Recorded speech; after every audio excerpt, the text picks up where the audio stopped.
ವಿಶಿಷ್ಟ ನಡೆ ಬೆಳಕು ಪ್ರಗತಿ ಅಭಿವೃದ್ಧಿ ಆನಂದದ ಸಂಕೇತ. ಅಧ್ಯಕ್ಷರು ಕನ್ಯಾಡಿ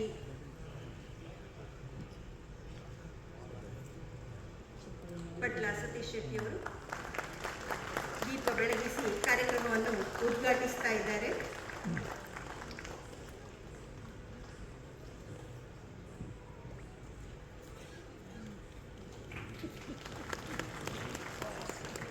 ಎಂಬ ಬಿರುದಿನೊಂದಿಗೆ ಸಮರ್ಪಿಸುತ್ತಿರುವ ಅಭಿನಂದನಾ ಪತ್ರ. ಗೌರವಾನ್ವಿತರೆ, ಕಲಾಮಾತೆ ಸಂಕಲ್ಪಿಸಿ ಜನ್ಮವಿತ್ತ ಮಗು ನೀವು. ಕಲಾವಂಶವಲ್ಲರಿಯ ಕಿಸಲಯ. ಕಟೀಲು ಮೇಳವೆಂದರೆ ಭ್ರಮರಾಂಬಿಕೆ ಅನುಗ್ರಹದ ಜೋಗುಳದೊಂದಿಗೆ ನಿಮ್ಮನ್ನು ತೂಗಿದ ಬಂಗಾರದ ತೊಟ್ಟಿಲು. ಪಾವಂಜ ಮೇಳ ಅನ್ನ ನೀಡುತ್ತಿರುವ ಬಂಗಾರದ ಬಟ್ಟಲು. ಭಗವಂತನೇ ಭಾಗವತನಾಗಿರುವ ಬಾಳ ಬಯಲಾಟದಲ್ಲಿ ನಿಮ್ಮದೊಂದು ಸುಂದರ ಅನುಪಮ ಆದರ್ಶ ಪಾತ್ರ. ಹೌದು ಭಾಗವತರೇ, ನಿಮಗೆ ನೀವೇ ಸಾಕು. ಸಾಗರಕ್ಕೆ ಸಾಗರ, ಆಗಸಕ್ಕೆ ಆಗಸವಿರುವಂತೆ ನಿಮಗೆ ನೀವೇ ಸಾಕು. ನಿಮ್ಮ ಹಡೆದ ಅಮ್ಮ ಪುಣ್ಯಗರ್ಭೆ. ತೀರ್ಥರೂಪರ ಪಿತೃತ್ವ ಸಾರ್ಥಕ. ಮಡದಿ ಮಕ್ಕಳು ಧನ್ಯರು. ಗುರುವಿನ ಗುರುತ್ವ ಮೌಲ್ಯಯುತ. ಬಾಲಕನೊಬ್ಬ ಬಾನೆತ್ತರಕ್ಕೆ ಬೆಳೆದ ಸಾಧನಾ ಪಥ ನಿಮ್ಮದು. ರಂಗಸ್ಥಳದಲ್ಲಿ ಪಾತ್ರಗಳನ್ನು ಕೂಡಿಸುವ ನೀವು ನಮ್ಮೆದೆಯನ್ನು ರಂಗವಾಗಿಸಿಕೊಂಡ ಕಲಾವಿದ. ಒಂದು ಸುಂದರ ಪಾತ್ರ. ಫಲಭಾರದಿಂದ ಬಾಗಿದ ಮರದಂತೆ ನೀವು. ಕುಸುಮ ಭಾರದ ಲತೆ ನೀವು. ವಿದ್ಯೆಗೆ ಭೂಷಣವಾದ ವಿನಯದಿಂದ ಬಾಗಿದ ನಿಮ್ಮನ್ನು ಅಭಿನಂದಿಸುವ ಸುಂದರ ಕ್ಷಣಗಳಲ್ಲಿ ನಾವು ಬಿಗುತ್ತೇವೆ. ಕಲಾವಿದರ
ಬಿಡಿಸಿ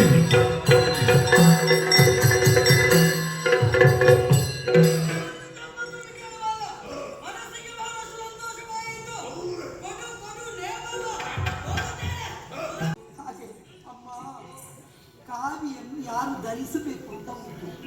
ಕೆಲವರು ಕಾವಿ ಧರಿಸಿದ್ದೋ ಏನು ಧರಿಸಿದ್ದು ಅಂತ ನಮಗೆ ಗೊತ್ತಾಗೋದಿಲ್ಲ. ಕಾವಿ ಎನ್ನುವುದು ತ್ಯಾಗದ ಸಂಕೇತವಮ್ಮ, ಭೋಗದ ಸಂಕೇತ ಅಲ್ಲ. ಕಾವಿಯನ್ನು ಭೋಗಿಗಳ ಕೈಗೆ ನೀವು ಕೊಟ್ಟಿರಿ ಅಂತಾದ್ರೆ ಅವರು ಏನು ತ್ಯಾಗ ಮಾಡಿಯಾರು? ಆದ್ದರಿಂದ ಒಳಗಿರುವಂತಹ ದುಷ್ಟರಿಗೆ ಯಾಕಮ್ಮ ಆಶ್ರಯ ಕೊಟ್ಟಿರಿ? ಸುರಪಾಲ ಕೇಳಿನ ಸಮದೊಳಾಶ್ರಯದಿ ದುರುಳಕ ಭಯವಿತ್ತು ಪುರಿವಿನಾದೈರಿ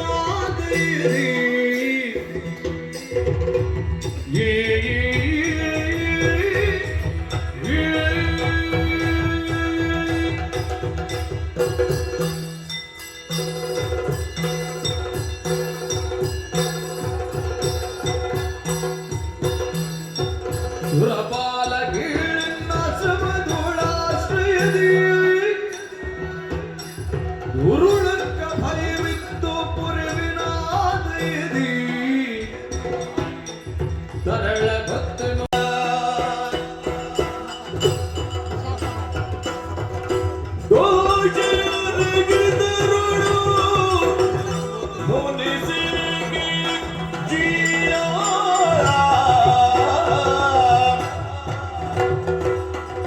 ಕೇಶವರ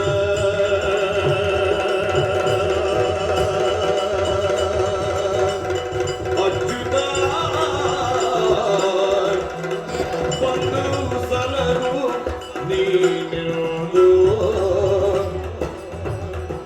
ವಾದವು ತಿರುಬದು ಧ್ಯಾನಿಸುತ್ತಲಾದು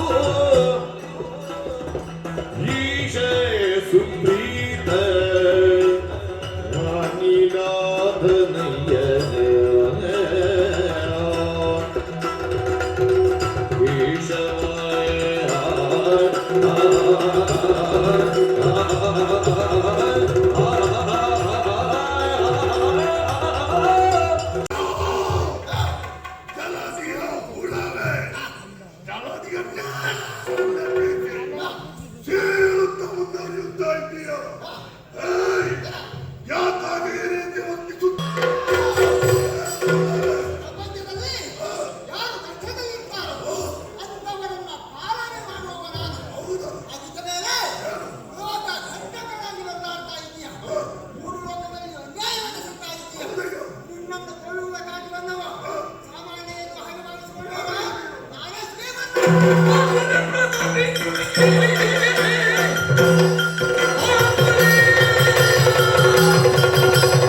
ಹರಿ ಹರಿ ಏನಾಗುತ್ತಾ ಉಂಟು ಇಲ್ಲಿ? ನನ್ನ ಪರಿಚಯವನ್ನ ಕೇಳಿಕೊಳ್ಳುವುದಕ್ಕೆ ಮುಂದಾದಂತಹ ಸಮಯದಲ್ಲಿ ನಾನು ಅವರಿಗೆ ಪರಿಚಯವನ್ನ ಹೇಳಿದಂತಹ ಕಾಲದಲ್ಲಿ ಕ್ರೋಧಾವಿಷ್ಠನಾಗಿ ನನ್ನನ್ನು ಅಟ್ಟಿಕೊಂಡು ಬರುವುದಕ್ಕೆ ಮುಂದಾಗುತ್ತಾ ಇದ್ದಾನೆ. ಅವನ ಕರಗಳಿಗೆ ನಾವು ಸಿಲುಕ ಕೂಡದು. ಹಾಗಿದ್ರೆ ನಾನು ಎಲ್ಲಿ ಮರೆಯಾಗಲಿ? ಗೋವುಗಳ ಮಂದೆ ಒಂದು ಕಾಣ್ತಾ ಉಂಟು. ನಾನೊಬ್ಬಳು ಗೋವಾಗುತ್ತೇನೆ.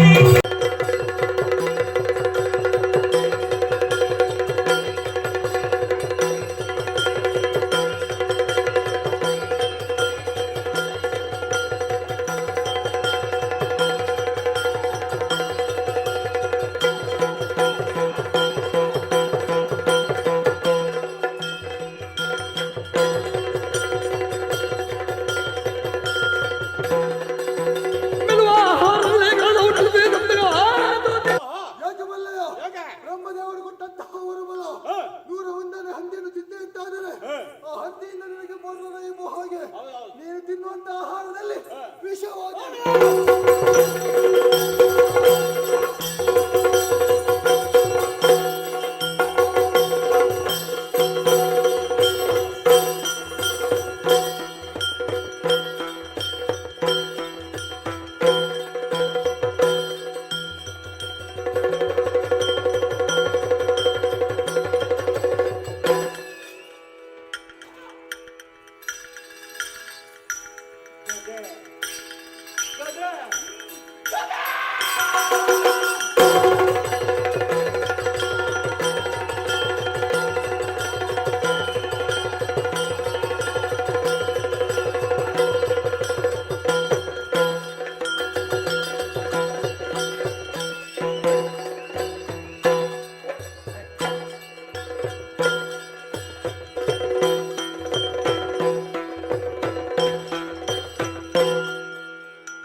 ಗ್ರಾಮದಲ್ಲಿ ಅನುಷ್ಠಾನ ಮಾಡಿದ್ದೇವೆ.